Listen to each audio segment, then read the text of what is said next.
Today I'll be teaching or reviewing or giving tips on hands-on understanding area. And I know I already started doing this a little bit on the Zoom call. I explained how to calculate area and I taught you that length times width is the formula for area. But here, this is just a review of the important vocabulary. When you're calculating area, you need to write these words, square units.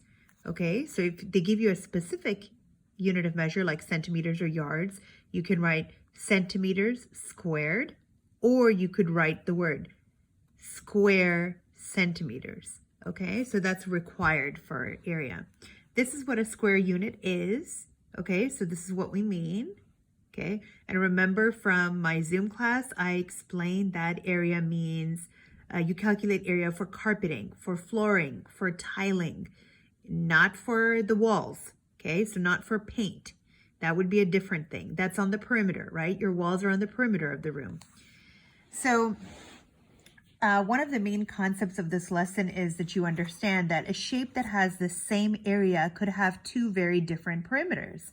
So if you look at the draw it section, they have asked you to draw or shade in 20 unit squares so that they form a rectangle.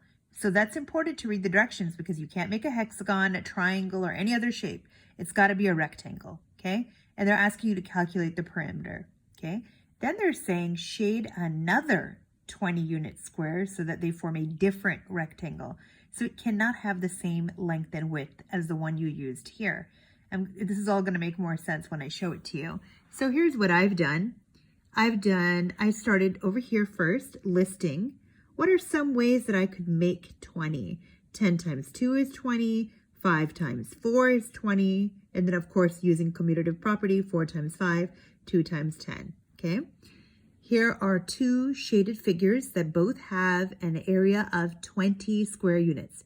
You have 5 going this way for length, 4 for width, so 5 times 4 would give me an area of 20 units, okay?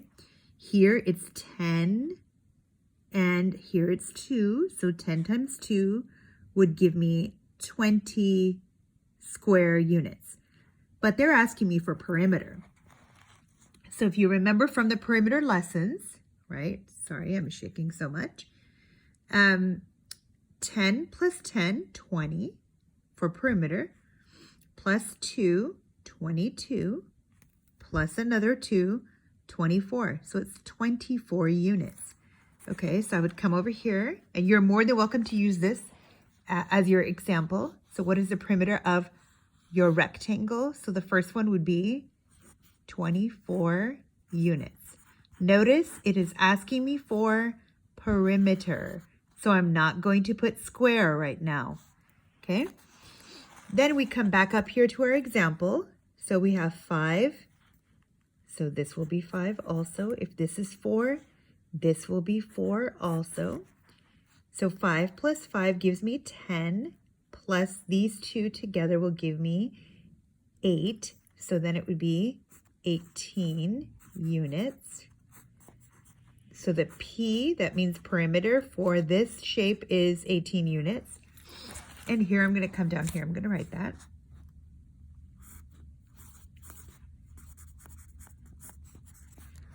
So the point is that even though these two shapes right here had the exact same area, 5 times 4 equals 20, 10 times 2 equals 20, but their perimeters are different. This perimeter was 24. This perimeter was 18. So it does not have to have the same perimeter. It could be the same area, but not the same perimeter. All right, now turning the page. We are skipping some problems, so I definitely would like you to skip this one. We don't have geoboards. We're not in the classroom. Okay, you can go ahead and look at these type of areas here.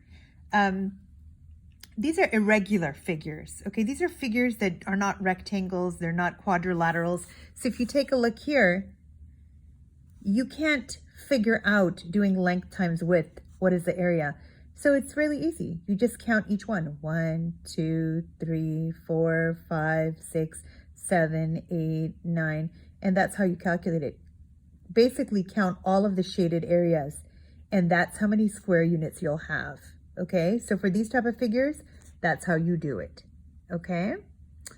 I hope that helps you. And when you come on to page 767, this question and the one next to it is exactly like the one in the draw it section, which I already explained. That was a 20 unit square area. This one is 36 units. It cannot be the same. So you cannot do the same shape here that you do here. It has to be different, okay? That's very, very important. And notice they're, again, trying to show you that area can be the same, but the perimeter will not be, okay? You can also message me if you have any trouble with this lesson, but I do want you to finish all 4 pages by Thursday. Thank you.